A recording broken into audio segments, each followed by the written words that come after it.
Une relation peut-elle vraiment survivre quand les rêves de chacun partent dans des directions complètement opposées? C'est la grande question qu'on va explorer aujourd'hui en décortiquant l'anatomie d'une rupture, celle du film Take Two. C'est une question qui fait un peu froid dans le dos, n'est-ce pas? Comment est-ce possible que la personne qui nous connaît par cœur devienne un parfait étranger? Ce film nous montre justement ça, ces petites fissures silencieuses qui s'installent au quotidien, là même où on se sentait le plus en sécurité. En fait, Take Two, c'est bien plus qu'un simple film. C'est presque, une étude de cas. Il nous tend un miroir et ce qu'on y voit, c'est la dynamique d'un couple. Ça nous force à réfléchir à la communication, au sacrifice et puis au final, à ce que ça veut dire de se retrouver soi-même. Allez, on plonge dans le vif du sujet. On entre dans cette première phase, celle où tout commence à s'effriter.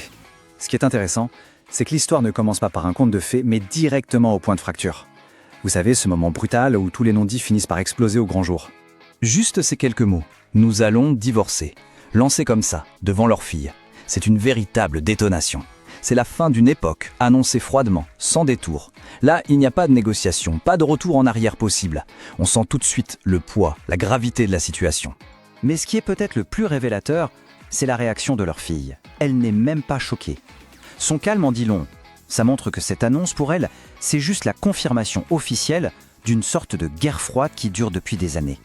En fait, elle vit déjà dans une maison brisée. Ok, maintenant, disséquons un peu leur dispute. Parce que, on le sait bien, dans un conflit, il n'y a jamais une seule vérité. Il y a toujours deux histoires, deux perspectives, qui, avec le temps, se sont tellement éloignées qu'elles sont devenues, irréconciliables. Et au cœur de chaque dispute, on retrouve toujours la même chose, ce déséquilibre fondamental.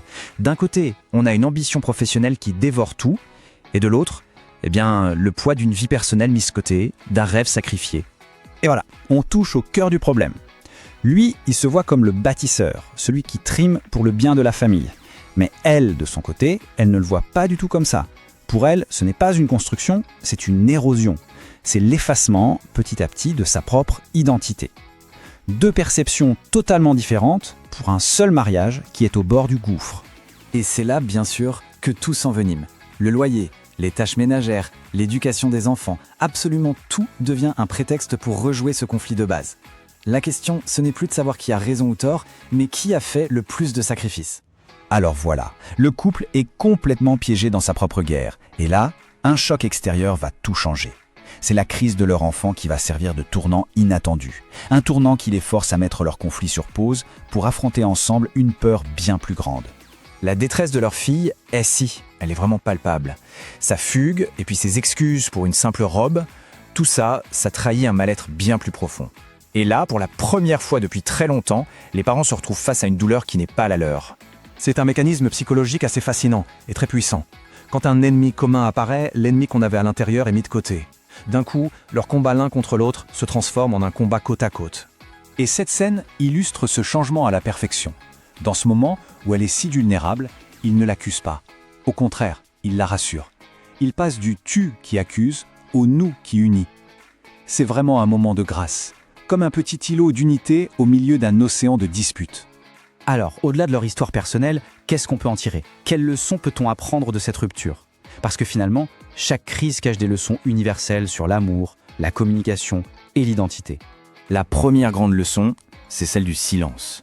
Le silence, c'est quoi au fond? Un sacrifice noble ou un poison lent? Ce film nous montre très bien comment les rancœurs, quand elles ne sont pas exprimées, finissent par tout ronger de l'intérieur. Et les mots du mari, à ce moment-là, sont terribles. Ils sont terribles parce qu'ils révèlent un gouffre de communication. Il a cru que son silence voulait dire qu'elle était d'accord, alors qu'en réalité, c'était la résignation qui s'est transformée petit à petit en amertume. Et ça nous amène à une autre grande question.